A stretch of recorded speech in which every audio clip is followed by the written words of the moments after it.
And the answer is really very little. And yes, the majority of influencers aren't making enough to sustain their livelihood. Hey, it's Differenter Colin, and this is my Thoughts Season 2.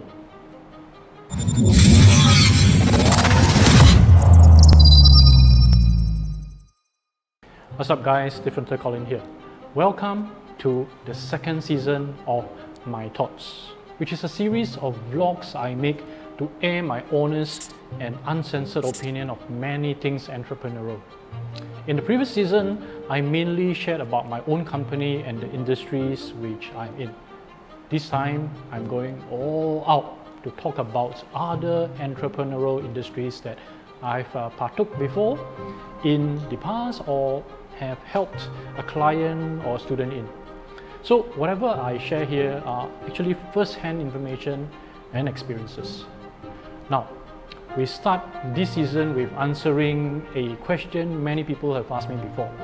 How much do influencers actually make? I mean, these people ask me because they've seen me working with a few influencers on Instagram and on TikTok.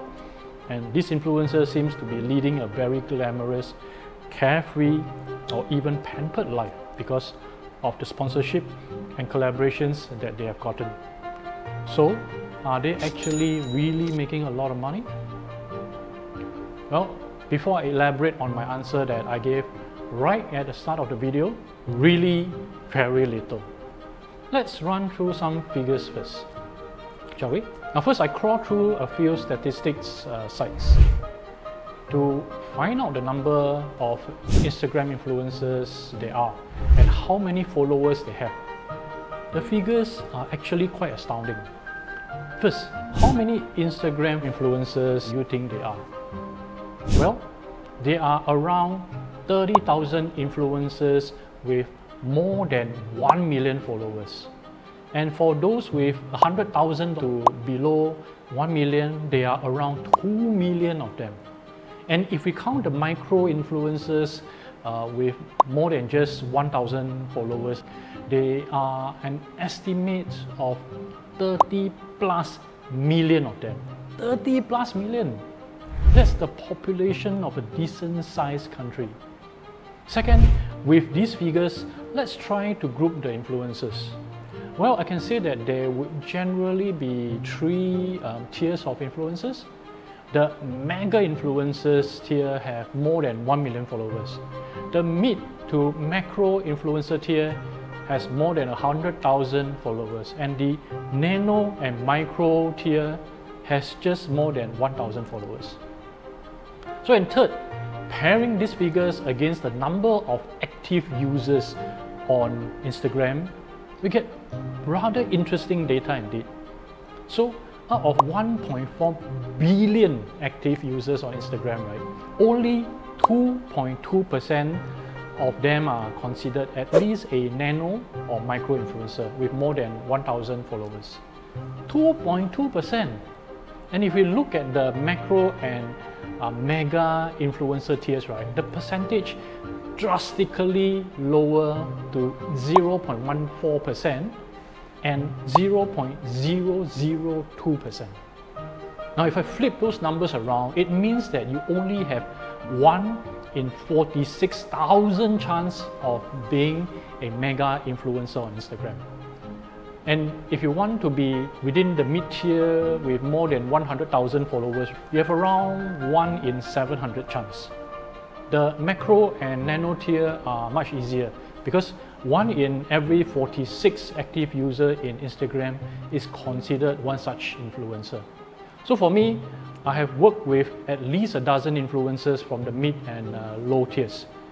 And I know fairly well how much they make, or at least an indication of the deals brands and businesses strike with them. And if you dream of working solely as an influencer, you probably won't be able to survive, at least not here in Singapore. Now, Instagram influencers are seldom paid monetarily by the companies who engage them. The majority of transactions are, believe it or not, self-sponsored, meaning the influencer actually buys a product or at least loan one. And unfortunately, I belong to this category, as I too unknown for any company to sponsor me anything to review. And all the equipment reviews that you see on our YouTube channel and Facebook page are bought with my own company money. So if the influencer didn't buy the product herself, the next better thing is that they will be sponsored a product from the business. The food influencers get the best deal in my opinion, because whatever food they are given, they get to keep. I mean, how can you return a half-eaten bowl of ramen or a bag of chips, right? But for many of the more expensive products like cameras, hotel stays and cars, the influencer will only get hold of the product for a couple of days before they have to return them. Very seldom will influencers get to keep those expensive products, unless, well, they are mega influencers who specialize in that niche. And also very seldom will influencers be paid monetarily to review official products. They get paid for media appearances, same like hosts, MC or speakers do. But you will actually be surprised that a large number of influencers are actually quite media shy, especially on videos, when they might just choose to forego that opportunity together. Why? Well, for some, their extremely beautified and filtered photos are the reason, because they look nothing like what their photos and their videos show on Instagram. And secondly, a lot of them cannot speak well. I mean, they write and pose well, but speaking naturally is not their forte. And how much are they paid for media appearances? Well, if they are at all in the first place, because some brands actually take advantage of the fact that influencers need them for exposure more than the other way around. So if they are paid, the fees can range from just about $100 for a 2 to 3 hour event to around $1,000 for a full day gig. Again, this is around the market rates for most hosts, MCs and speakers. Only the higher tier macro or mega influencers might command daily fees beyond $1,000 to $2,000. And even so, right, these opportunities are very rare, because for any of such paid transactions, they are always a cheaper influencer to do it, or one who is happy to be rewarded with a free product, or worse, a nano influencer who just want to do that in exchange of exposure. So rarely do the majority of influencers make more than $1,000 to $2,000 monthly consistently, even if they have like 100,000 followers. Yes, I don't deny that they get a lot of free products, but they cannot live on them. Well, unless they are food influencers, like I said.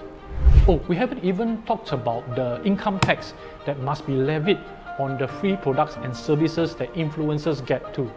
In my opinion, I think this is quite unfair for the influencers, but this is the country's law. So at the end of the day, if you want to be a full-time influencer living off what you do, you better make sure that you are among the top tier mega influencer. Then at that stage, you probably can make something in the high thousands to maybe low 5 figures monthly. Well, you still can. Because another problem is that influencers' careers are very short, as they can get replaced by someone more attractive, more daring, more controversial, more in trend, and more affordable very quickly. If you ask me, at 1 in 46,000 chance of being a mega Instagram influencer, I'd rather work in conventional fields and industries, like a boring old business. I mean, 1 in 20 Singaporeans are millionaires, many of which are businessmen. Only very, very few of our millionaires are celebrity influencers, and even so, they run businesses too. So if you plan your life around being an influencer, make sure that you have a proper business behind what you are influencing about. Oh well, I hope my answer to this first episode hasn't been too shocking. That's because in the following episodes, I'll be sharing my thoughts on even more controversial questions like how many businesses actually succeed? Or can you make a living out of being a YouTuber? Or how can you be an author in just one day? If you're curious to know the answers to this question, be sure to follow our videos by subscribing to this channel and turning on notifications. Don't forget to give this video a like too. In any case, thank you so much for watching until this point. So I'm Differenter Colin. Why be different when you can be differenter? I'll see you in the future videos.